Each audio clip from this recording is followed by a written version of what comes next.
Dag sê en hartlik welkom by Reguit met Robinson hier op Litnet. Die spanning laai op in die Demokratiese Republiek van die Kongo. Vrede-samesprekings tussen die verskillende betrokke partye wat in Angola sou begin, is afgelas omdat die rebelle van die M23-beweging onttrek het. En dit is hierdie einste rebelle wat verantwoordelik was vir die dood van 14 Suid-Afrikaanse soldate.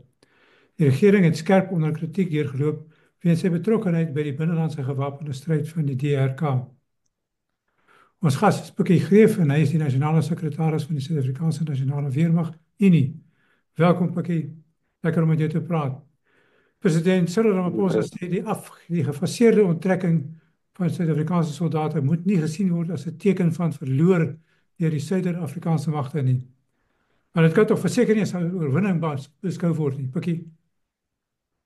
Ja, ek dink wat hy eintlik maar op sin speel is dat in plaas van om dit te beskou as 'n aftogplaas deur ons magte, is dit eintlik maar 'n eervolle onttrekking uit die situasie in plaas van die feit dat ons magte oorwin is, want hulle is definitief nie oorwin nie, maar hulle het ook definitief nie 'n oorwinning behaal nie.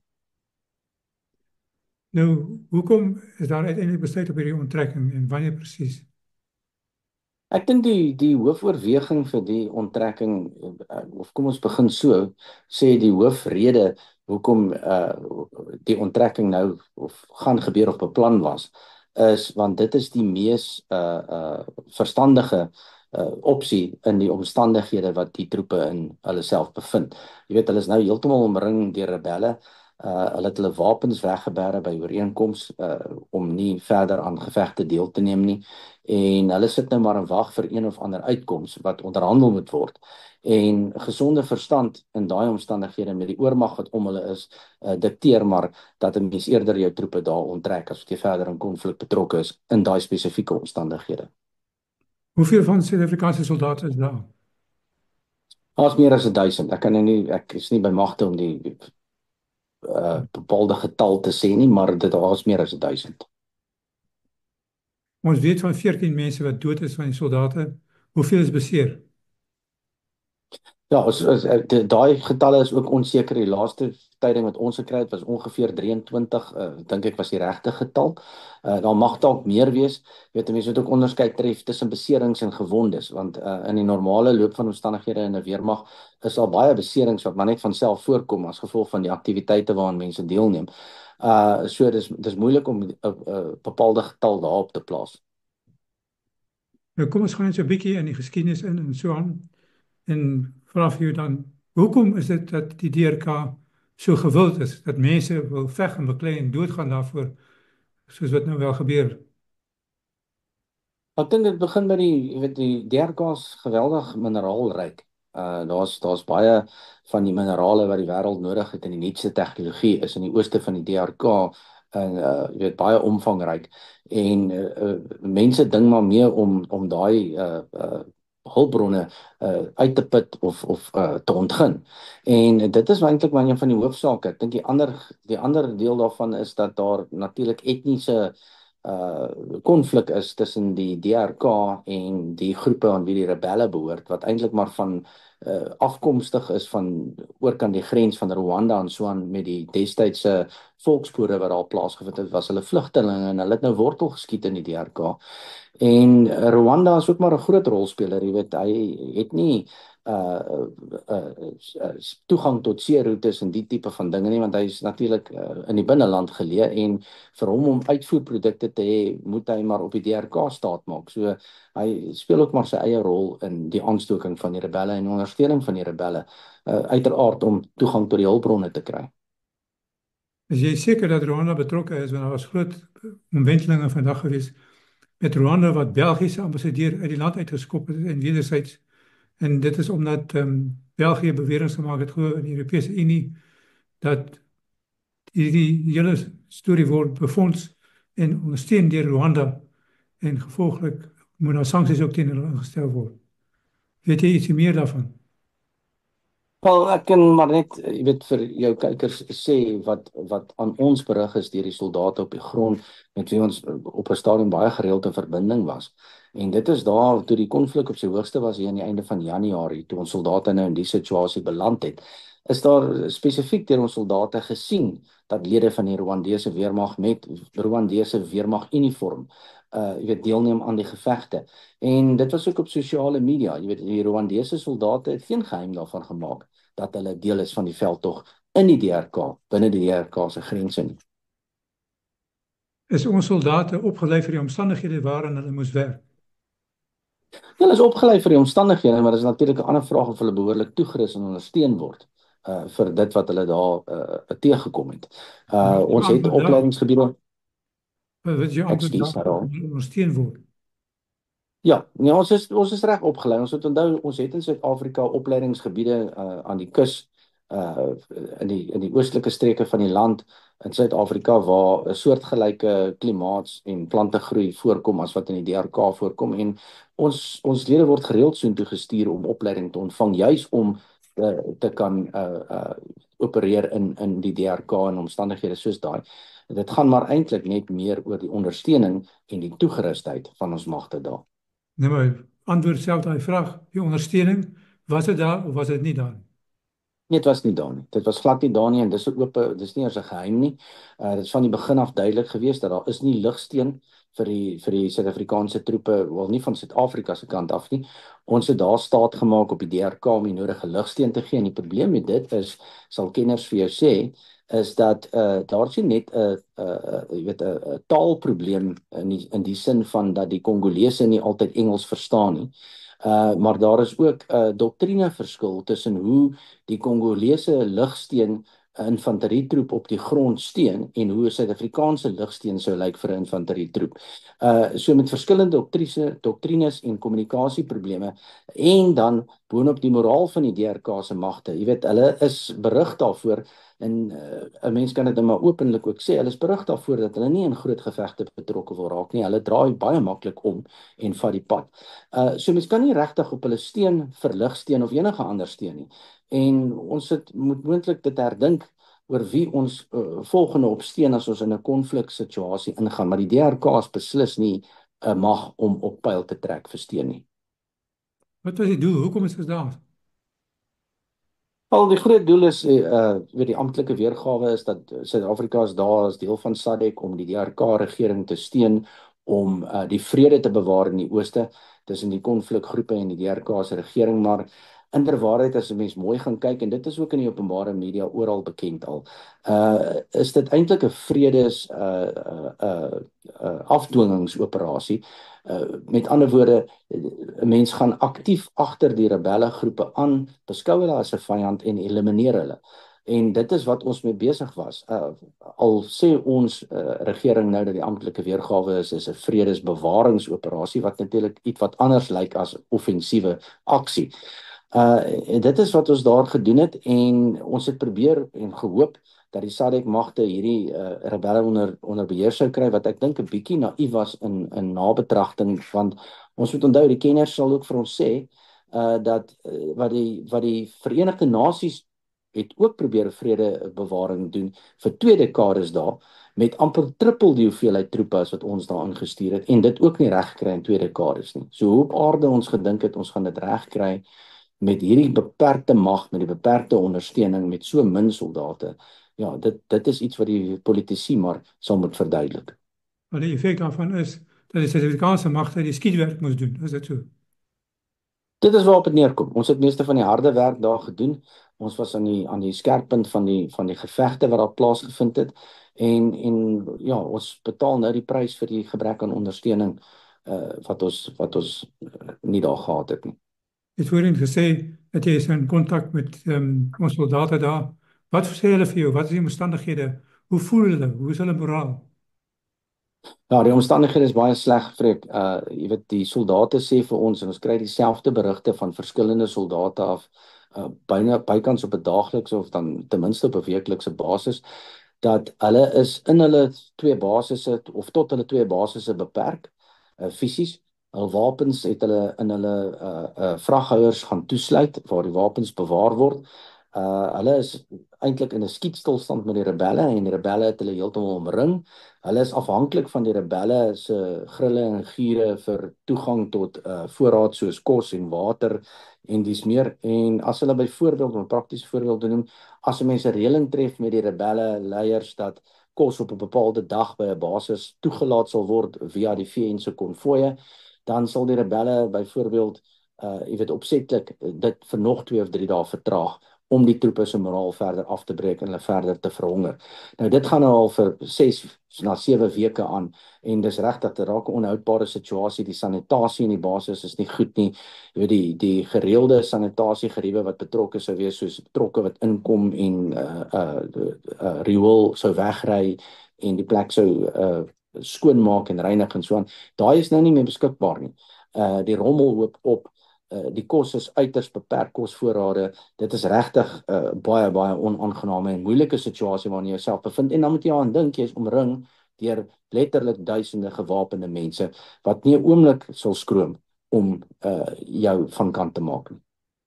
Maar dit lyk asof die beplanning nie goed genoeg was nie in terme van water, kos, proviant en so voort. Dit is bepaald so. Ek dink een van die groot foute wat daar gemaak is, sal die kenners ook vir jou sê, is dat ons het eenvoudig gegaan en die Verenigde Nasies se basisse wat hulle voorheen gebruik het vir vredestoepassing, het ons net so gaan oorneem. En die ligging van die basisse is 'n probleem. Die een basis by Sake byvoorbeeld is tussen heuwels geleë, wat natuurlik glad nie gepas is of geskik is vir omstandighede waarin jy in konflik gaan verkeer nie. Dan wil jy eerder op die hoë grond wees as op die lae grond. So daai tipe dinge is nie aggeneem nie en jy is heeltemal reg. As daar behoorlike logistieke steun rugsteen was, 'n lyn van logistieke toevoer waar ons verseker is van voorrade wat deur die lugmag aangevlieg word en 'n korridor waardeur ons voortdurend ons voorrade kan voorsien word van, dan was dit 'n ander kwessie. Maar in hierdie geval het dit eenvoudig nie gebeur nie en die rebelle het baie vinnig die basisse omsingel en ons enigste toegang tot logistieke vermoë het hulle eintlik gaan lam lê by die lughawe op Goma. En jy is 'n advokaat, 'n regsman. Is daar gronde vir Suid-Afrikaanse soldate en die Unie natuurlik om op te tree om te sê die regering het nie gedoen wat hulle moes gedoen het nie en gevolglik kan daar eise ingestel word?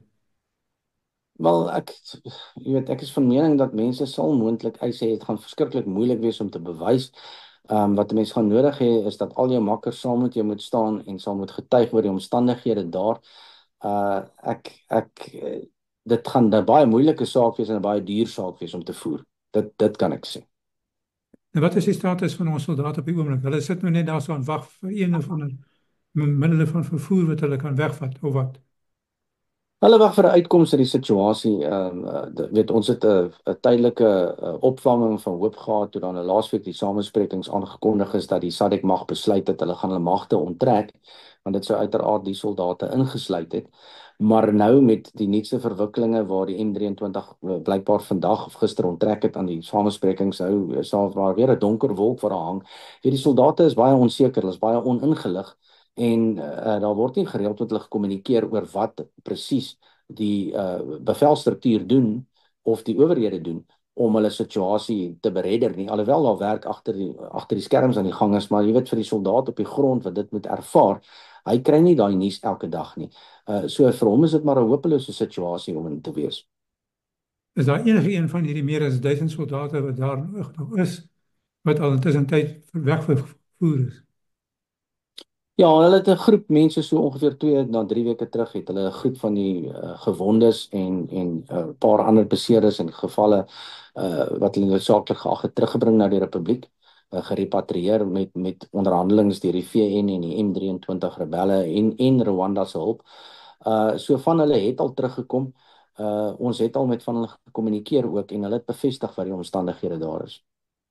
Maar as jy so kyk na die televisiemateriaal van die rebelle, dan lyk dit asof hulle goed toegerus is. Waar kry hulle die wapens? Waar kry hulle die toerusting? Hoekom is dit die reëling so goed wat hulle betref, terwyl ons dit blykbaar nie kan regkry nie? Nou, ek dink ons gaan net so 'n bietjie terug na 2015, 2014 daar rond. Toe het ons in 'n soortgelyke oefening deelgeneem, maar wel onder die Verenigde Nasies se vaandel. En dieselfde M23 rebelle groep was ook nogal redelik goed toegerus. En toe het ons lugsteen gehad, lugaanvalsvermoë gehad met die Rooivalk helikopter en ons het hulle nogal redelik opdraande stryd gegee, so mate dat die M23 eintlik so half van die landskap af verdwyn het daar, hier by 2015. En daarna het die VN operasies maar 'n bietjie afgeneem en so aan. En so dit blyk dat in die afgelope dekade het M23 gebruik om te hergroepeer. Uiteraard het 'n ander geslag van rebelle ook na vore gekom, die jonger geslag, en hulle is duidelik baie goed opgelei en baie goed toegerus. Jy weet, hulle het byvoorbeeld baie gesofistikeerde vuurpyl tegnologie aan hulle kant en ook hommeltuig tegnologie aan hulle kant. Nou dit blyk dat die tegnologie wat hulle van gebruik maak is presies waarvan die Rwandese weermag ook gebruik maak. So die enigste afleiding is dat die Rwandese weermag of dan Rwanda se regering die rebelle eintlik maar met wapens verskaf en opleiding verskaf. Ons weet van die Rwandese weermag se reputasie in die ontplooiing in Mosambiek dat hulle eintlik baie goed opgelei en baie goed toegerus is. En dat hulle nogal baie effektief is as 'n weermag, baie gedissiplineerd. En dit blyk dat daai goeie elemente of eienskappe van die Rwandese weermag is ook sigbaar tussen die M23 rebelle, in 'n geval sover as wat gesofistikeerde wapens en wapentuig en opleiding betref. Sou jy sê dat hulle in so 'n mate toegerus is en waarskynlik in 'n positiewe posisie is sodat hulle kan oorneem en dan 'n regering vorm vir die DRK wat sedert sy onafhanklikwording in die 60's nog nooit eintlik 'n vredestydperk en onafhanklikheid behoorlik gegee is nie? Ja, kyk, ek is nou geen militêre kenner nie, gee ook my nou ook nie voor as een nie, maar ek voel tog, jy weet, van wat ons gesien het op die afgelope paar maande met die ontplooiing van die Suid-Afrikaners of die SADC mag daar, die manier, die gebrekkige steun wat die DRK gee, die lae moraal wat daar tussen sy soldate is, hoe maklik hulle oorgee, hoe maklik hulle kante verwissel, moet ek tog sê as mens dan dit meet teen die opleiding en die tegnologie en die uitrusting wat die rebelle groepe het met die steun van Rwanda, dan is dit heeltemal 'n situasie wat moontlik is dat hulle deur wapengeweld moontlik die regering kan oorneem op 'n stadium. En dit natuurlik is 'n baie slegte scenario vir ons troepe as dit sou gebeur terwyl hulle nog in daai situasie is. Mense sou eerder ons troepe daar wou weg hê voordat sulke magswisselings plaasvind. Nou, wat gaan julle nou doen nou dat van die mense begin terugkom?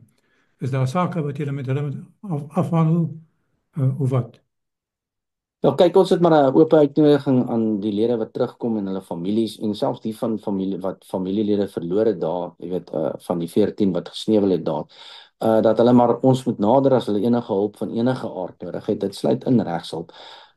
Dis nou nie eintlik die Unie se mandaat om mense aan te spoor om regstappe te neem as gevolg van die gevolge van 'n operasie waarin 'n soldaat gaan vrywillig deelneem het nie. Maar as iemand ons sou nader met vir regshulp, dan sal ons elke saak op sy eie meriete bestudeer. Ons sal kyk wat is die opsies vir so 'n persoon en hom dienooreenkomstig adviseer. Gaan die staat enigiets doen, soos byvoorbeeld betaal vir die begrafnisse? Ja, kyk, die staat betaal vir alle begrafnisse van lede wat aan diens is wanneer hulle sterf. So daai gedeelte is gedek en dan het elke soldaat het ook 'n groeplewensskema waaraan hy of sy behoort wat ook uitbetaal aan die familie. So dis daarom dit help daarom tot 'n mate. Gaan julle nabetragting hou met julle lede en dan miskien in samesprekings kom met die staat sodat mense in die toekoms beter toegerus is vir so 'n situasie? Ja, verseker. Jy weet, ek dink om met ons lede nabetragting te hou gaan baie belangrik wees. Dis belangrik vir ons as 'n unie om te verstaan waar daar tekort geskied in hierdie ontplooiing. Ons het van die begin van die ontplooiing af, meer as 'n jaar terug, het ons al klagtes gekry oor, jy weet, die mees basiese dinge, so stewels, tente, behoorlike verdedigingstegnologie teen mortiere. Dit was basiese dinge wat afwesig was van die begin af. Dit het so drupsgewys aangekom soos die ontplooiing ontvou het, maar nooit op 'n skaal waar die lede gesê het nou voel ons veilig genoeg of toegerus genoeg om ons werk behoorlik te kan doen nie. Dit was nog deeltyd 'n geveg vir hulle met een hand agter die rug vas en dit is vir ons belangrik van 'n Unie oogpunt af om te verstaan presies wat is die praktiese dinge wat daar skeef geloop en tekort geloop het sodat 'n mens met bestuur kan praat oor hoe om dit te vermy in die toekoms. Ek moet ook net byvoeg, jy weet baie van hierdie ontplooiing het te doen met politieke druk eerder as militêre wysheid, as ek dit so kan stel. Die meeste militêre leiers het uitgewys dat die ontplooiing ongewens is gegee die finansiële toestand van die Suid-Afrikaanse nasionale weermag. Dis geïgnoreer. Die kenners het daarteen gewaarsku, dis ook geïgnoreer. En ons sit ongelukkig vandag met die gebakte pere. Maar jy sê ongewens in die omstandighede. Wie is dit nie wat nie geluister het nie? Die politici, die politici wat aangedring het dat Suid-Afrika sy spiere moet flits op die geografiese verhoog van Afrika. Dis goeie ideaal om seker na te streef, maar as jy my sekere ideale nastreef, moet jy ook seker wees dat jy die hulpbronne en die tegnologie om daarby te staan. Jy weet, eenvoudige voorbeeld, ons is eenvoudig as 'n weermag nie bestand huidiglik teen moderne hommeltuig wapentuig nie. Ons is net nie, ons het nie die nodige verdedigingsstelsels in plek nie. Wat is jou standpunt oor hierdie optrede in die algemeen, oor die sending van Suid-Afrikaanse soldate na die DRK toe? Ek dink Nie plaasvind nie, glad nie, of op 'n ander manier? ons antwoord op dit is net eenvoudig vreek omdat die Unie se mandaat is nie om in te meng in operasies en operasionele besluite nie. Jy weet, dis iets wat by die politici en die militêre leiers lê. As 'n Unie kan ons net eenvoudig by een reël hou of op een aandrang hou en dit is dat moenie ontplooi as jy nie die nodige steun aan jou soldate kan verskaf nie. Nou, wat is julle houding teenoor die staat nou dat die troepe begin terugkom? Is daar negatiewe gevoelens en sê, maar kyk, ons is in moeilike omstandighede ingestuur met 'n soort van 'n doodsertifikaat? Glad nie gelukkig daaroor nie. Ek dink jy weet selfs lede van die weermag wat nie aan die Unie behoort nie, is ook ongelukkig omdat hulle in so 'n situasie bevind waar hulle nie hoef te gewees het sou hulle behoorlike steun geniet het nie. As 'n Unie, ons is ontstel daaroor, maar ek dink nie dis iets wat die verhouding tussen die Unie en die weermag gaan skaad tot so 'n mate dat ons nooit weer met mekaar gaan praat nie, glad nie.